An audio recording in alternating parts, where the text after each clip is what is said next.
Bacana. Gente, se Deus falou com um profeta através de uma mula, tem chance de falar com vocês hoje. Então, eu quero começar dizendo sobre uma situação, há 2 semanas, mais ou menos, eu falei sobre a minha profissão de jornalista e vou começar de novo falando aqui, né, sobre um período da minha profissão que me marcou muito, né, eu comentei aqui com algumas pessoas em particular, que quando eu trabalhei um período, principalmente cobrindo editoria de polícia, eu vi uma situação que para mim no início era estranha, mas que até a gente começa a ter tanta situação assim que você começa a ficar frio, né, em relação a tudo que acontece, as tragédias. E uma coisa que me chamou a atenção, me chamava a atenção, mas em específico, é que quando eu fui cobrir um acidente na BR-040 e o carro desceu banceira abaixo, tá, e o cara morreu e tudo, né? E o bombeiro foi lá, olhou, não tinha mais nada a fazer, não se esperar ali a perícia, esperar o pessoal para resgatar e tudo. E passou um tempinho, eu estava lá, né, fazendo um trabalho, passou um tempinho e chegou os familiares.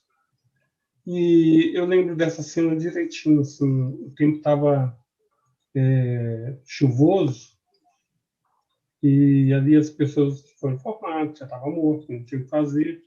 Mas eu lembro dos familiares extremamente preocupados que o corpo estava lá, estava chovendo e que o corpo ia molhar. Eu acho que para mim que está ali de fora, que é uma situação diferente que você faz, né?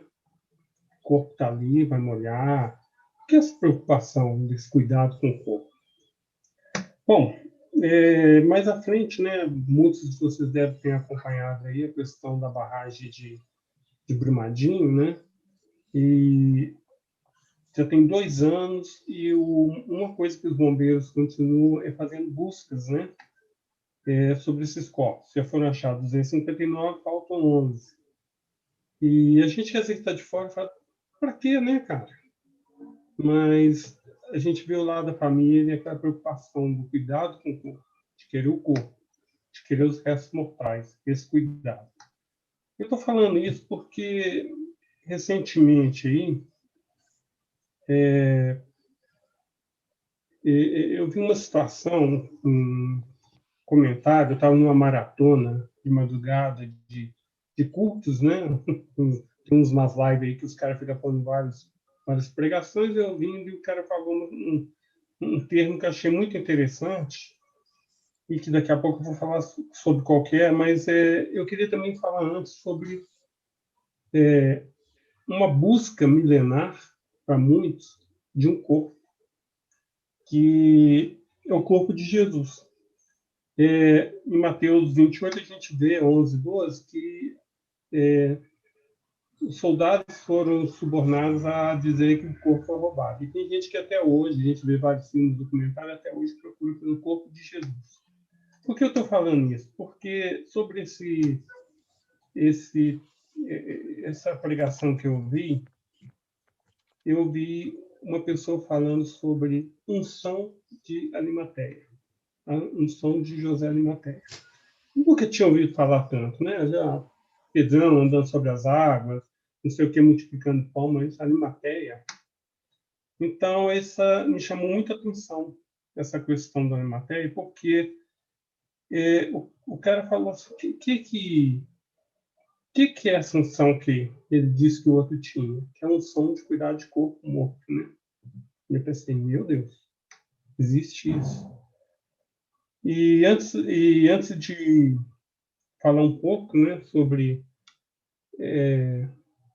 essa importância de Arimateia, né, no cuidado do corpo morto, a gente precisa conhecer um pouco, né, esse José de Arimateia e Nicodemos, que eram 2 discípulos de Jesus e que eram discípulos meio escondidos, né? Eles não estavam igual os outros 12 lá, que eram do resto da turma que estava ali presente. Eles encontravam Jesus meio que na surdina.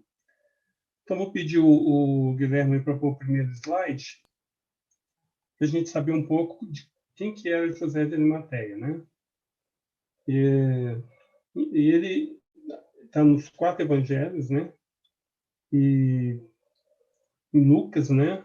Ele descreve ele como um homem bom e justo. Eu vou ler aqui do meu, que aqui a minha tela está meio ruim. A idade também, né? E mais à frente vocês vão ver que ele era um membro do Sinédrio, né? Era uma pessoa de importância política naquela sociedade. E Marcos fala dele como um senador honrado, né? Em Mateus fala que tinha poder aquisitivo, era um homem rico, também discípulo de Jesus. Em João fala isso, que ele encontrava Jesus ocultamente, né? E esse era o homem que, segundo lá, eu vi na pregação, o homem da unção de cuidar de corpo morto. Por quê? Esse homem, embora ele tivesse ali sempre acompanhando a certa distância, né? Pode tirar a tela se quiser. Ele sempre estava acompanhando ele, Jesus, a certa distância. Esse homem, quando vem o processo do julgamento de Jesus, o processo de crucificação, ele é o cara que estava lá, né? A Bíblia diz claramente que os outros fugiram, os outros discípulos ficaram, ele e as mulheres, né? E José de Arimateia e Nicodemos ficaram por ali, talvez até pelo poder que ele tinha, né? E pelo o trâmite que ele devia ter, embora ele não fosse favorável à morte de Jesus, mas ele é um cara que seguiu presente lá, porque talvez tivesse uma certa tranquilidade, né? Política ali, de poder acompanhar mesmo, porque até então ele era um discípulo escondido, né? Mas José de Arimateia teve essa atitude, né, ali de acompanhar, embora não podendo fazer nada. Mas quando Jesus foi crucificado, José de Arimateia teve uma atitude que talvez poucos têm, né? Ali se declara, esse tempo todo ele sendo cristão escondido, ele vai perante a Pilatos e reivindica o corpo de Jesus. E ele reivindica esse corpo para cuidar desse corpo. Esse corpo não ir para a vala comum dos crucificados, dos marginalizados. Ele reivindica esse corpo. Nessa hora ele está assumindo uma postura de ser cristão mesmo perante uma sociedade que, inclusive, o via como participante ali do meio deles, né? E ele José de Arimateia começa a entender também a morte vicária de Jesus, porque ele vai lá pedir esse corpo, ele vai comprar um sepulcro novo, né, para retardar a decomposição, e ele compra o linho, e Nicodemos também por lá compra as especiarias para preparar esse corpo e cuidar. Ele foi à cruz lá, né, não sei quem tirou o corpo, se foram os guardas ou não, que diz a Bíblia que Pilatos mandou os guardas acompanharem, né? Mas eu sei que ele foi ali pegar o corpo daquele que ele via como seu Senhor, como agora com essa visão até de seu Salvador. E ele levou esse corpo e cuidou do corpo. Diante de todas as situações, tinha que ser um cuidado rápido, porque já estava chegando ali um momento que não poderia fazer mais nada, né, de chegar ao sábado. E ele cuidou e levou esse corpo lá para o sepulcro novo. E dizem, né, historiadores, não é nada certo disso na Bíblia, de que depois que fez isso, ele foi grandemente perseguido e que ele se tornou realmente um discípulo que pregava o cristianismo, que ele foi preso. Mas isso são historiadores e algumas lendas, né? O fato é que aí me chamou muita atenção dessa unção de José de Arimateia. Eu, particularmente, não sou muito dos que pensarem em cuidar de corpos mortos, né? E quem são esses corpos mortos? Eu sou uma pessoa que prefiro, como diz outro, fundus, prefiro animação, né? Talvez eu tivesse mais para aquele meio lá na que Jesus estava curando, ali levantando a mão, glória a Deus, isso aí, vamos, né, vendo ali de perto aquela cena, e ali ficar vendo corpo morto não é muito minha, não. Né? Eu lembro que os filisteus, né, quando, eu lembro não, que não é da época, mas lá em Samuel 1, 4 ao 7, fala de como que os filisteus pegaram a arca e depois começou a ter problema, porque ter doenças, e levaram a arca para Bet-Semes. E eu fiquei me imaginando isso aí, ó, cara, chegou a arca, oh, Deus está com a gente, eu sou mais dessa turma da alegria. Mas isso tem uma responsabilidade, né? Porque aqueles caras tinham ali a presença de Deus, mas você tem a presença de Deus e tem uma certa responsabilidade muito grande, porque a gente hoje tem o Espírito Santo, mas se você não está vivendo isso da presença de Deus, certamente você corre riscos também de se dar bem mal. Mas eu só falando isso porque estou falando um pouco dessa minha atitude, de buscar só esse lado bom, buscar só a coisa boa. Mas se falar em cuidar de corpo morto, não é comigo, não. Mas a Bíblia estava ali dizendo que tinha um homem, na verdade dois, Nicodemos, mas principalmente teve a iniciativa de reivindicar o corpo, que é José de Arimateia. E eu comecei a fazer minha relação de que seriam esses corpos mortos, né, que eu teria que cuidar então. E foi muito interessante que na minha listinha, né, lógico que eu pensei cônjuge, casamento, filho, você não tem mais a preocupação do trabalho, mas botei numa listinha. Fiz uma listinha boa de defuntos. E engraçado que passando, né, eu estava comentando com um esboço disso e alguém me disse o eu. E eu não tinha pensado no eu como corpo morto, né? Que eu sou um corpo que precisa de cuidado, que são tantas situações que eu tenho, né? De problemas e que eu preciso ter cuidado com esses corpos mortos, né? Na Bíblia diz que às vezes é melhor ser no velório do que na festa que você aprende mais. Você coloca para mim o segundo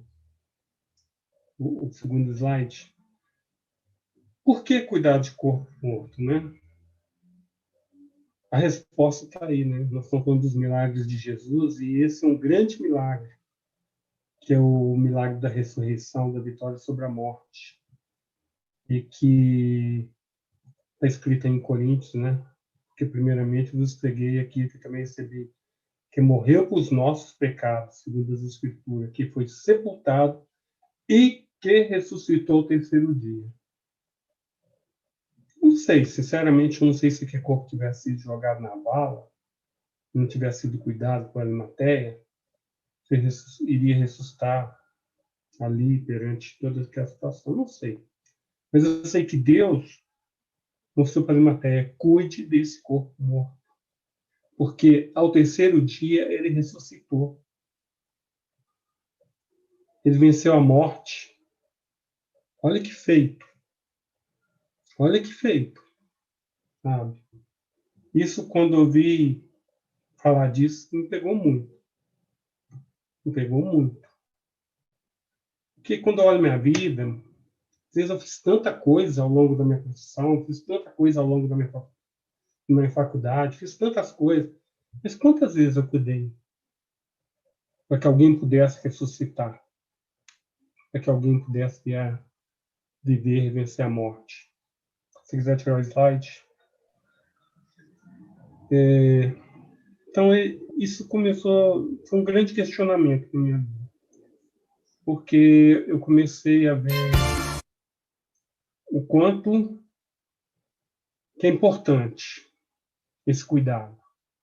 E talvez se eu achasse que um corpo morto é só um corpo morto, eu comecei a pensar que antes eu era um corpo morto. Essa é a realidade. E que de alguma forma eu fui cuidado. E ainda preciso ser cuidado.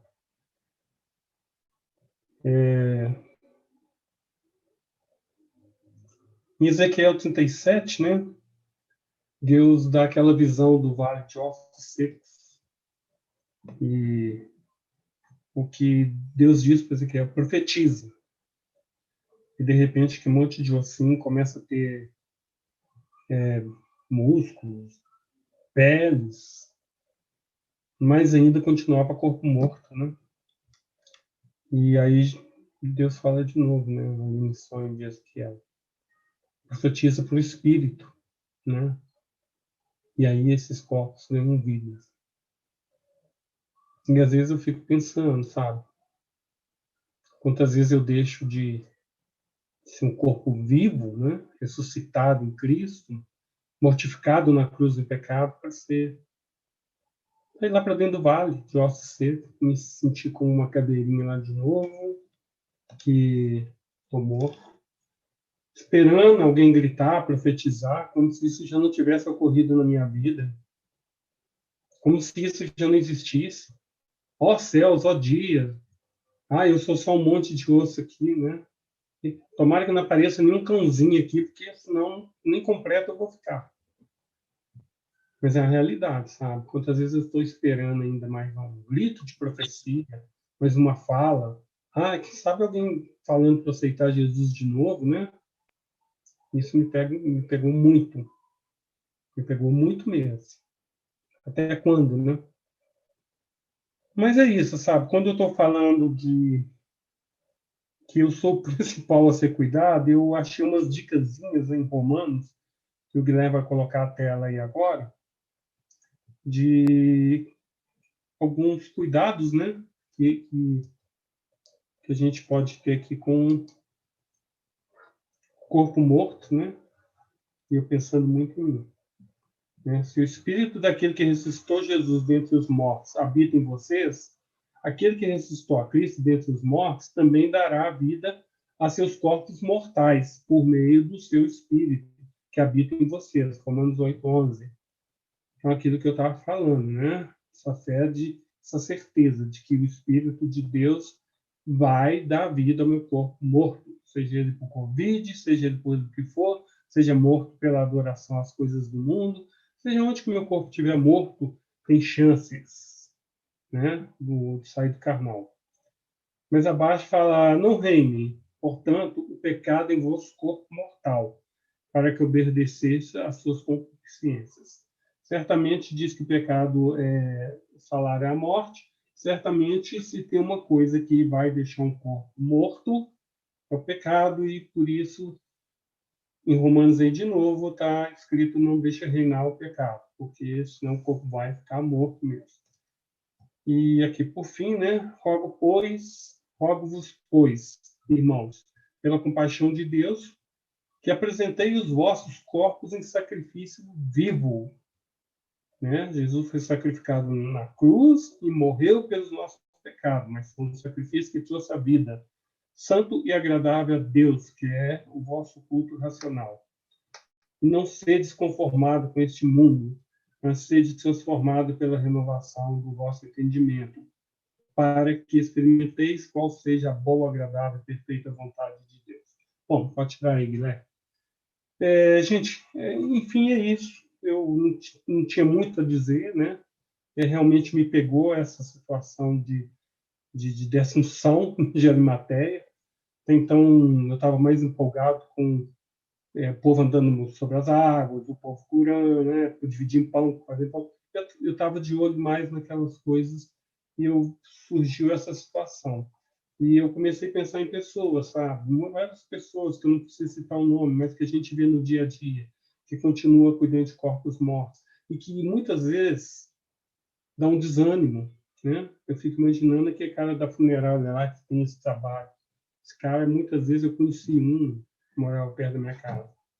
Né? A gente já tem até aquele perfil daquele semblante triste, aquele cara assim, e tá, infelizmente, porque parece uma coisa difícil, mas isso me fez pensar do quanto que eu tenho que cuidar, não só na alegria, só no furdúncio, só na festa, só no carro de boi. Eu tenho que olhar mais para dentro de mim, pensar cuidar, antes que eu vire um corpo morto, uns ossinhos lá no meio do vale de ossos secos. E cuidar das pessoas que estão ao meu lado. Que é fácil, não, mas é um desafio. Inclusive, eu comentei com o Guilherme, com o Júnior, esses dois comparsas meus aí, que eu não estava afim de falar, porque eu não estou dando conta de cuidar do meu cemitério. Então, falei que. Mas aí eles me deram uns puxão de orelha aqui. Eu estou aí hoje para trazer essa visão e agradecer vocês pela oportunidade de estar compartilhando. Que Deus abençoe. Gostaria de pedir aí a Dona Pérez, que sempre foi um profeta que ficou lá no Vale de Ofsei gritando comigo, que pudesse orar aí para gente. Ok, Adilson?